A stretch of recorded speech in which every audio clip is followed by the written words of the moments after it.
Howdy class, this video is on simple output in C++, and we do that using the COUT operator, C-O-U-T, and that stands for console output.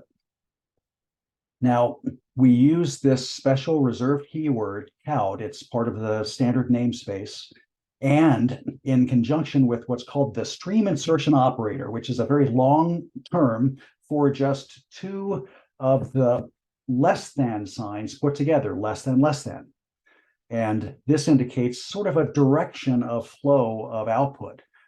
If you have a string, for example, programming is fun, like you're seeing on the screen here, the arrows sort of, if we were to draw a line in it, the arrows sort of show, well, which way is this string going to go? And it's going to go to the console for output. So pretty simple way to remember that. In the next module, we'll look at console input. And of course, we'll be using the cin operator for that. And you'll see that for that, we'll use the opposite set of angle brackets, the greater than. Now, count can be used for outputting a single entity, or it can be used to output multiple entities. And all we have to do is separate those entities by another set of those count operators. So the less than signs.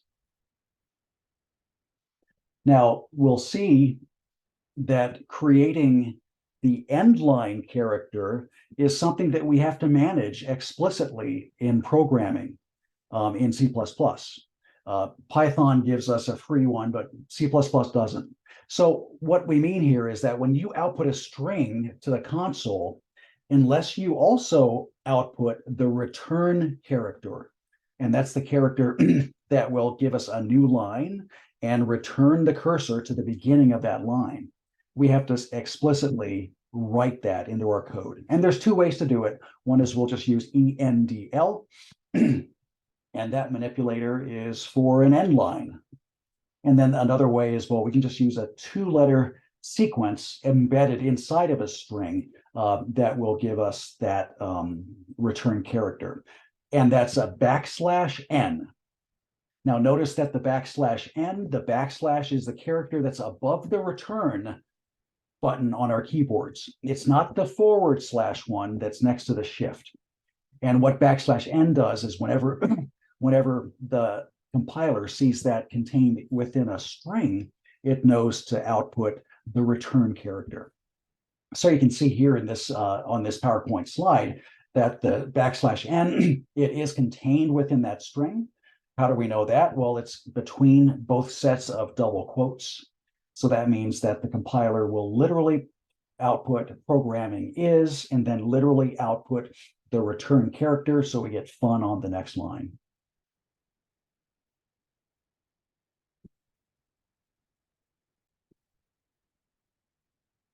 Now we're back with some sample code here from Replit, and this is again our lab 1. And let's take a look at this line 6, the count operator specifically.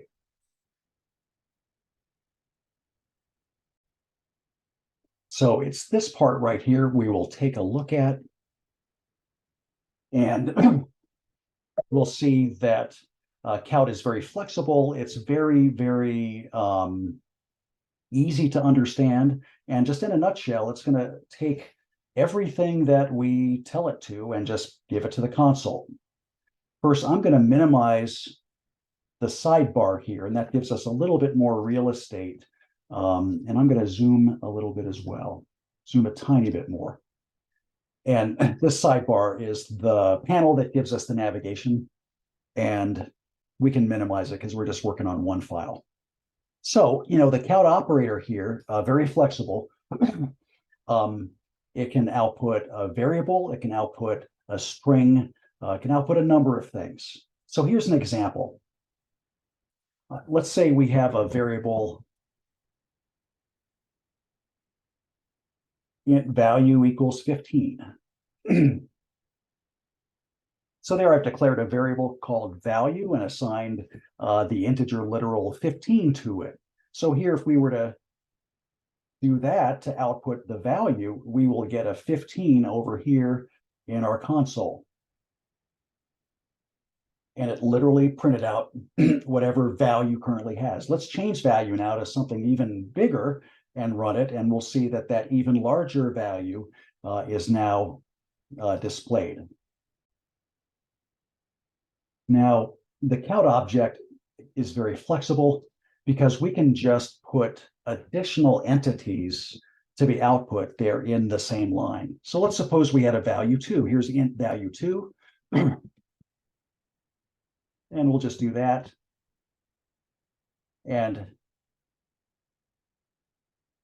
we see here that, well, we can have value 1 outputted, and then we will just include another count operator, which is this less than combination. That's going to be used to separate all of our entities in this count statement. So we'll use that, and it'll then print out value 2. So take a moment, try and predict, what do you think the output's going to be? Well, I think the output's going to be 156666153 all munged together, and sure enough, there it is. And why is that?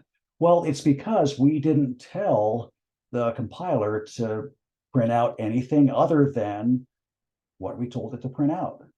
So we could do a number of things here. I could say we could use that end line operator, and that will give us the end line character.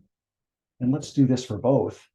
And this way, both of our values will be on separate lines. So that ENDL is what we use again to output the return character. Now, let's try something a tiny bit different. Let's say I want those to be on the same line like this, and then we'll be a good citizen and put end line at the end of that. If we remember, this tends to munge everything together. So let's put a space between them. Well, how do we do that? Well, we do that literally by outputting the space character. So inside of a string, we can do that, and then another count operator. And then when we run this, we see that those two values are now output, but they're no longer smushed together. We've got one space in between them. And how did we do that? Well, again, it is the first value being output, and then another count operator. Oops, let me get that thing working. Nope, that didn't work.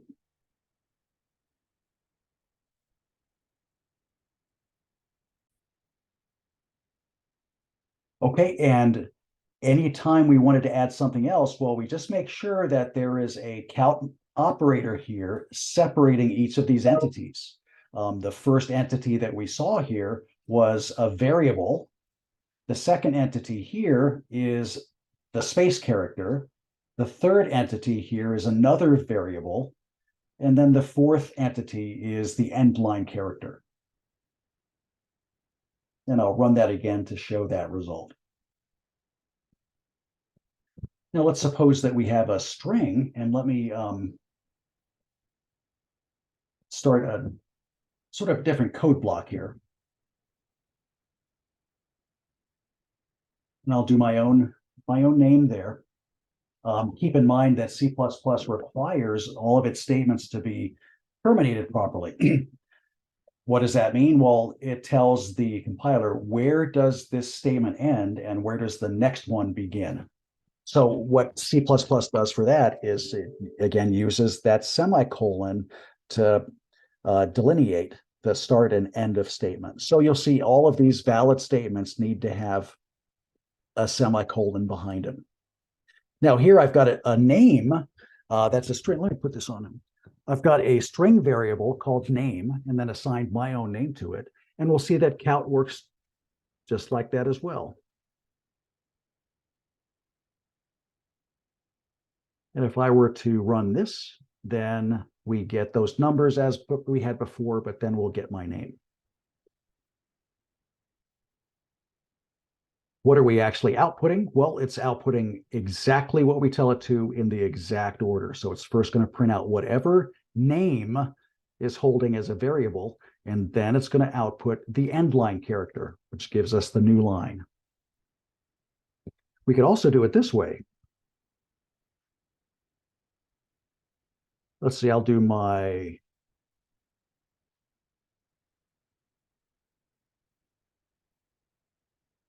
grandma. We could do it that way, and that will also print out then Lucille Dietrich. But you'll see here in the output that we don't have an end line. Let me put another relative here. And we can run this and we'll predict that the output here is, of course, Lucille Dietrich and Henry Dietrich are merged together because we have no end line telling it to do different. So we've got options here on this line 11. We could either put an end line manipulator there, just like that, and that'll separate Lucille and Henry properly, like we're going for. Or we can use that escape sequence of \n. And remember that the \n has got to be contained within strings. So within the double quote boundary of a string, that's where we would put this \n. So see exactly where I've placed that there. It's right at the end of the last character to be printed, but before the ending double quote mark. And when we run this, you see that we get the proper output there. Let's see, what else, what other trouble could we get into? Well, we can combine easily combine strings and integers. So let's try that. Let's see what happens here. I'm going to print out the name variable and value2 variable, whatever that is.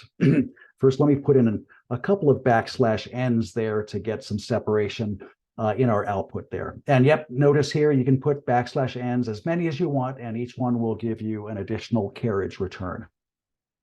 Now here in line 14, you see that I have got name being output first, then another count operator with a space, then another count operator with value2. And then that's exactly what we got over here with the name first, and then a single space right there, and then that value.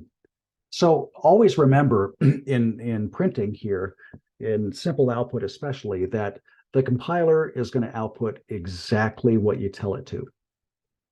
If your output is not looking correct or looks weirdly formatted, well, it's because it's doing exactly what you coded, and you'll need to get into the habit of having your code output readable and understandable and very simple in its format.